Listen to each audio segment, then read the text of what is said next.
Nous sommes avec Florence Muller et Éric Verdun pour la beauté, recherche et développement, voilà, qui est présenté pendant ce Festival d'Avignon.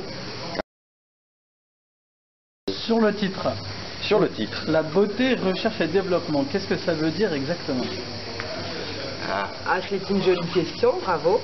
C'est un titre qui est volontairement énigmatique, bien sûr, mais donc, le spectacle traite en général de la beauté et on a dans ce spectacle cherché à marier les contraires, les inverses. Et on a essayé de le faire en fait dès le titre.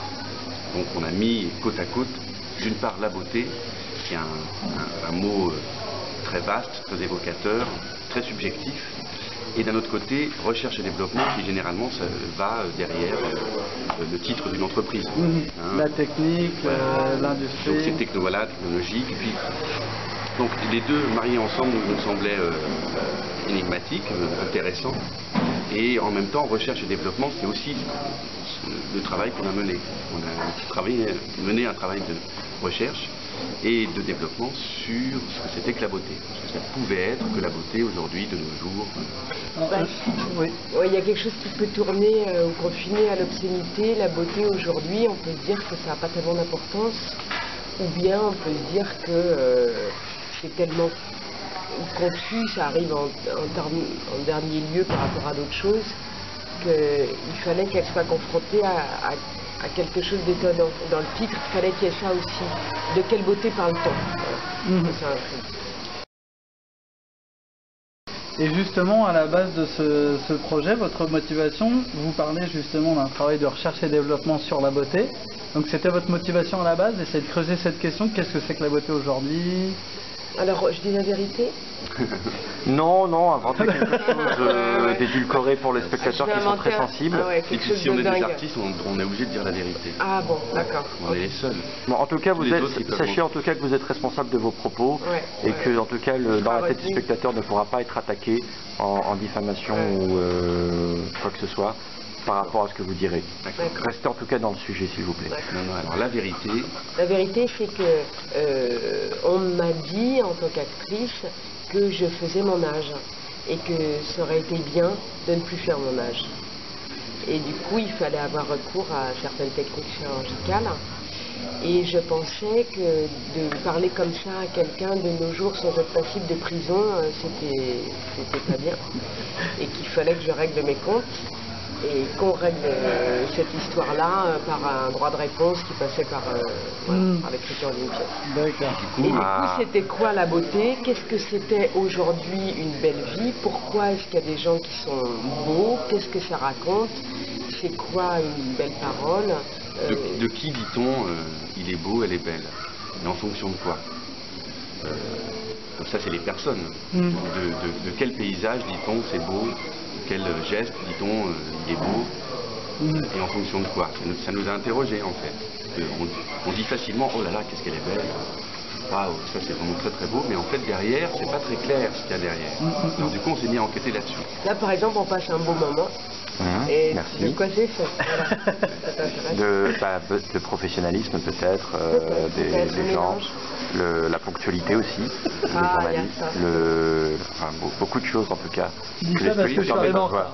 Non, je ne dis pas ça, mais de toute façon on n'est pas là pour régler nos problèmes. Non mais bon, j'ai pris ma douche à moins 8, j'ai pris ma douche à moins 8. On va peut-être, parce que ces gens-là sont là pour être... Voilà, on s'est fait de beaucoup de choses une beauté, y compris des choses contradictoires. En tout cas, vous êtes vachement beau. Moi, je vous regarde là dans le cadre et vous êtes vachement... c'est la lumière. Alors, non, bah oui, mais ça fait pas tout la lumière. Enfin, je veux dire, il faut aussi des supports qui prennent bien la lumière. Qui réfléchissent. Qui réfléchissent aussi. Qui réfléchissent. Est-ce que la personne contre qui vous avez écrit le spectacle l'a vu? Oui. Ah oui, mais c'est pas contre une personne. C'est pas vraiment... c'est contre une idée plus. Oui, c'est contre... d'ailleurs, c'est pas un spectacle contre. Oui. C'est un spectacle plutôt pour décaler un peu l'image qu'on a de la beauté. Voilà.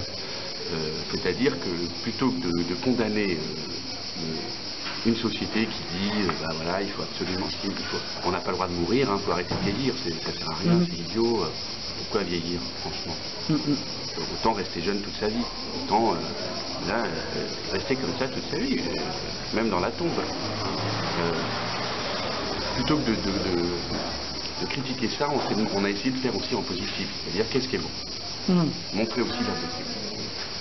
Et on estime, nous, que la beauté d'un corps, par exemple, c'est aussi un corps qui vieillit.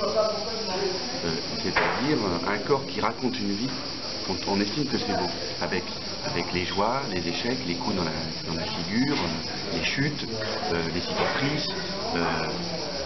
C'est ce qui fait que chacun a un corps absolument unique. Tout ce qui raconte la vie et le combat est beau. Ouais. Et du coup, si on se met à effacer ça, à mentir avec ça, non seulement on ne raconte plus sa vie, on raconte un mensonge, mais en plus, quand il s'agit des acteurs, alors on raconte, les acteurs du coup, tous retouchés comme ça, racontent un monde qui est devenu dingue.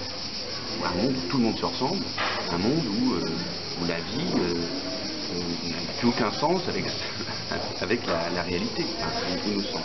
Du coup, c'est très dangereux. Enfin, en général, mais en particulier pour les acteurs.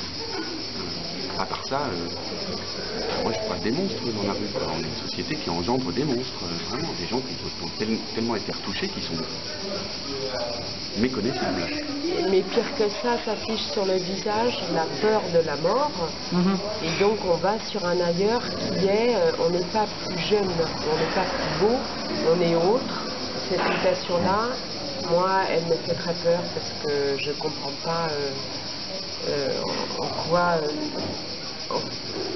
en quoi ça peut rendre humain. C'est quelque chose qui n'est pas profitable à l'homme. En fait, ça raconte rien. Il n'est pas digne peut-être, vous voulez dire? Oui, c'est ça. Ouais. Voilà, je suis cher, merci. Merci d'avoir. Et bon, voilà, ça c'est notre point de vue. Et après, évidemment, on a développé d'autres choses. C'est-à-dire qu'après, on s'est intéressé à ce que c'était que la beauté du point de vue philosophique, du point de vue esthétique, du point de vue de la façon dont les philosophes s'étaient emparés et avaient réfléchi ce concept, l'esthétique, tout ça, voilà. Et on n'a pas fait du tout un spectacle intellectuel, ça j'espère, ça c'est plutôt à vous de le dire, mais on a essayé de transformer ça et de faire quand même le voyage de deux comédiennes, de deux personnages qui sont plus des clowns, à la fois naïves et maladroites, mais en même temps sincères, que des conférenciers intellectuels qui expliquent par A plus B ce que c'est que la beauté aujourd'hui. Et comment vous avez choisi justement ce parti pris du clown pour le personnage, à la fois très fragile, des fois qui nous font rire, qui nous touchent par leur sensibilité, leur fragilité? Parce que, alors, pardon. Non, c'est intéressant, c'est un peu long. Est-ce que vous l'avez fait vous-même? Vous avez vous-même fait du clown en tant que comédien? C'est pas vraiment du clown pur, mais par contre, on peut... il y a dans la comédie, et en particulier dans la comédie naïve, celle que racontent les clowns, là il y a beaucoup de beauté. Dans l'art d'échouer. Voilà, dans la noblesse des ratés, dans la noblesse dans la poésie immense des gens qui sont pas des héros. C'est l'accident qui fait rire. Enfin, moi je trouve ça grinçant et parfois un peu gredif, mais c'est ça qui fait rire. Voilà, on n'a rien inventé. C'est parce qu'elles se trompent, qu'elles sont touchantes et drôles. Comme les gens qui nous émeuvent dans la vie. Et pour le coup, les gens qu'on trouve beaux, nous, ce sont des gens qui... Ce sont des losers. C'est des losers, ouais. Des losers magnifiques. Ah bah tant mieux. C'est parti. On a dû beaucoup vous émouvoir, hein, Nicolas. Mais ce parti pris scénographique, enfin, en tout cas pour les personnages, c'est quelque chose que vous avez déjà travaillé dans d'autres spectacles? Oui, on est ça se voit pas comme ça, mais on a fait pas mal de trucs comiques. D'accord. Et toujours sur la scénographie, la mise en scène, l'utilisation de la bande son, donc qui est vraiment omniprésente dans les bruitages, dans la musique pour faire des chorégraphies. C'est un support à part entière, j'ai l'impression pour combler justement la scénographie très particulière du spectacle, qui laisse libre cours vraiment à toute l'imagination, qui convoque beaucoup l'imagination du public. Et donc, qu'est-ce qui vous a apporté justement à ce procédé-là de spectacle très sonore? Avec moi qui parle. Non. Oui, allez-y, on va aller prendre un café. Eric. Non, Eric, on peut dire, il y a un point de vue, comment dire, de comédien, parce qu'on est tous les deux comédiens, sur ce que c'est que le théâtre. Le théâtre, c'est le lieu de tous les possibles. C'est-à-dire que si on se décide si avec les spectateurs on décide de faire un voyage dans l'espace jusqu'à la Lune, ou au milieu de la Terre, ou dans le temps, tout à fait possible, tout à fait crédible. En réalité, le théâtre a une arme ultime, et bien plus forte que même le plus grand des réalisateurs du cinéma, c'est que si on décide quelque chose, c'est vrai. Et donc l'imaginaire, c'est l'arme la plus puissante. Celle que les acteurs, que les écrivains et les acteurs ont, et celle qu'on suggère au public. Donc une des joies uniques du théâtre, et surtout qu'aucun des autres arts ne peut remplacer, c'est l'imaginaire. Voilà.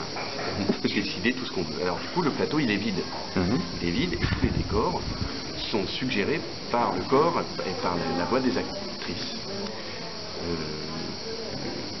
Ensuite, il y a un univers, voilà, qui est sonore, qui n'est pas du tout fait pour combler le manque de scénographie, puisque ça c'est un choix esthétique, et au contraire pour augmenter l'imaginaire, les possibles. Voilà. Donc effectivement, elle se retrouve dans des ravins, à marcher sur des corniches, elle se retrouve, voilà, c'est un chemin périlleux. Ouais, la situation c'est périlleux, c'est un spectacle assez dangereux quand même pour les comédiennes. Ouais. Pour les spectateurs aussi. Ce visuel un petit peu années 50 qu'on trouve dans l'affiche et qu'on trouve dans la façon de bouger, enfin moi ça m'a vraiment fait penser à ça, cette façon un peu serrée comme ça, toujours sourire, plaqué, la bonne mère de famille qui est respectable. C'est pareil, il vient de... Alors ça c'était très important. Pourquoi? Parce que c'est nos années de naissance, c'est toute notre jeunesse, les années 50. Fin des années 40, début 50. Oui, parce qu'en fait, les comédiens sont reliftés, hein, il y a des trucages aussi Photoshop. Alors voilà, donc c'est toute une époque gracieuse de reconstruction, donc c'était symboliquement très important. Et surtout, on voulait démarrer sur une image qui soit un peu figée de la fille, effectivement souriante, un petit peu collet-monté, qui va finir tout à fait échevelée et voire déshabillée. C'était de la déconstruire. Voilà. Mais oui, il fallait une image très tirée comme ça, tirée à 4 épingles, pour pouvoir après la dézinguer. C'est une image d'harmonie, c'est une image toute faite de la beauté. Voilà. C'est l'hôtesse de l'air, blonde, bien comme il faut. Le fantasme absolu. Toujours polie, toujours gentille. Toujours prête à rendre service. L'air de famille idéale. Voilà. Ça peut émouvoir le père qui est en chacun de nous. Et ça, c'est une image à la fois très poétique et en même temps très pénible. Effectivement, moi en tout cas j'ai pris beaucoup de plaisir en tant que spectateur masculin dans ce spectacle. Voilà. Il ne faut pas trop dire que les actrices sont déshabillées, on va croire qu'on n'a pas de spectateurs comme ça. Oui, mais en même temps il faut bien...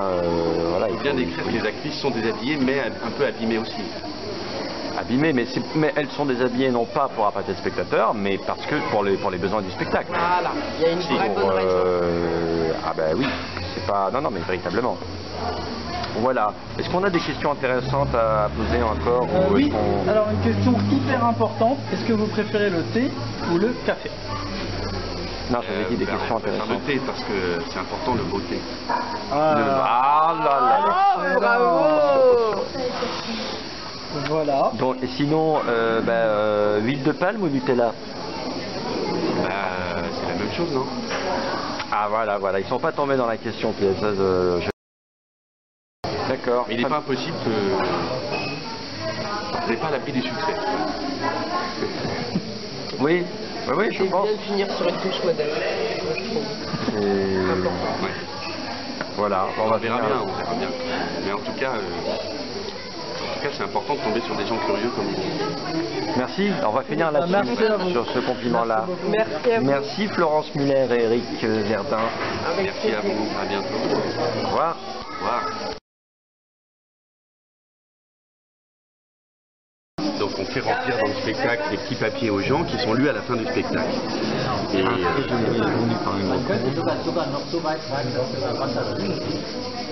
c'est quelqu'un qui a commenté avec jaloux. Quelqu'un qui a commenté quoi? Ah oui, jaloux. D'accord. Donc le mur augmente au fur et à mesure du festival. Tous ces petits papiers, on s'est demandé quoi en faire et on s'est dit que c'était peut-être pas mal de Il y a les... des trucs aussi. D'accord. Hein, la beauté pour lui, c'est quoi? Tout ce qui mène au rêve, au détachement de l'âme. Très très beaux. Et des trucs tout simples, très attendus, des choses très inattendues. On voulait en apprendre par cœur. Quand on tombe sur un bout de tard, pouvoir en faire une mini. Alors justement, comme ça ça sera pour le backstage. Ça se passe comment pour les droits d'auteur? Ils seront reversés quand? Parce qu'il y a quand même une participation du public. Est-ce qu'il y a uniquement les gens qui ont laissé leurs coordonnées qui seront indemnisés? Non, mais de toute façon, le coût divisé par le nombre de petits papiers, Ouais. ça va faire du 0,3 centimes. Il n'y a même pas de pièce qui existe. Ouais, il n'y a même pas de... D'accord. En tout cas c'est bon, les gens le sauront. C'est un acte gratuit, c'est beau aussi la gratuité. C'est un acte où les gens donnent, participent. Nous-mêmes on touche rien. Bah, on les fait progresser. Hein. C'est éphémère. Par là, Oui. on ne va pas renverser les rôles non plus. Hein.